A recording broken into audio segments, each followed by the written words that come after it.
అందాల ప్రదర్శన లేకుండానే లేడీ సూపర్ స్టార్ గా ఎదిగిన నటి కేవలం 31 ఏళ్లకే ఈ లోకాన్ని విడిచిపోయింది.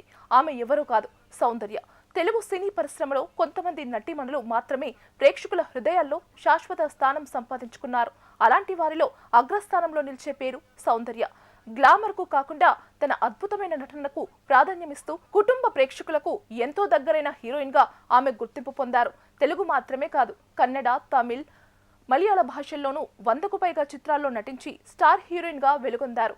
మెగాస్టార్ చిరంజీవి నుంచి బాలకృష్ణ, నాగార్జున, వెంకటేష్, జగపతి బాబు, శ్రీకాంత్ వరకు దాదాపు అందరూ అగ్ర హీరోలతో ఆమె నటించారు. ఏ హీరోతో నటించినా ఆ జంట తెరపై ఎంతో సహజంగా కనిపించేది. అందుకే అప్పట్లో నిర్మాతలు, దర్శకులు సౌందర్య డేట్స్ కోసం ఎదురు చూసేవారు. కానీ విధి చాలా క్రూరంగా వ్యవహరించింది. 2004 ఏప్రిల్ 17 ఎన్నికల ప్రచార కార్యక్రమానికి వెళ్తున్న సమయంలో ఆమె ప్రయాణిస్తున్న హెలికాప్టర్ ప్రమాదానికి గురైంది. ఆ ప్రమాదంలో సౌందర్యతో పాటు ఆమె సోదరుడు అమర్, పైలట్ తదితరులు కూడా ప్రాణాలు కోల్పోయారు. అప్పటికీ ఆమె వయసు కేవలం 31 సంవత్సరాలు మాత్రమే. ఈ విషాద వార్తతో తెలుగు సినీ పరిశ్రమ ఒక్కసారిగా శోకసంద్రంలో మునిగిపోయింది. ఆమెతో కలిసి నటించిన పలువురు హీరోలు, దర్శకులు, అభిమానులు తీవ్ర దిగ్భ్రాంతి వ్యక్తం చేశారు.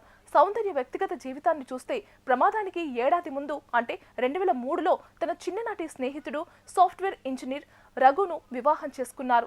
సౌందర్య మరణం తర్వాత ఆమె ఆస్తులకు సంబంధించిన కుటుంబ వివాదాలు కూడా వార్తల్లో నిలిచాయి.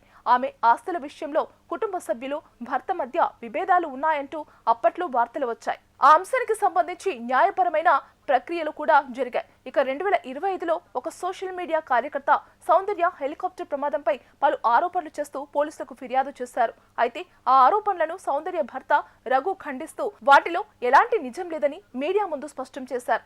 ఇప్పటి వరకు ఆ ఆరోపణలకు మద్దతుగా అధికారికంగా నిర్ధారిత ఆధారాలు బయటకు రాలేదు. మరోవైపు సౌందర్య మరణం తర్వాత కొన్నేళ్ల పాటు ఒంటరిగా ఉన్న రఘు 2011లో రెండో వివాహం చేసుకున్నారు. ప్రస్తుతం తన కుటుంబంతో కలిసి జీవిస్తూ వ్యాపార రంగంలో కొనసాగుతున్నట్లు సమాచారం.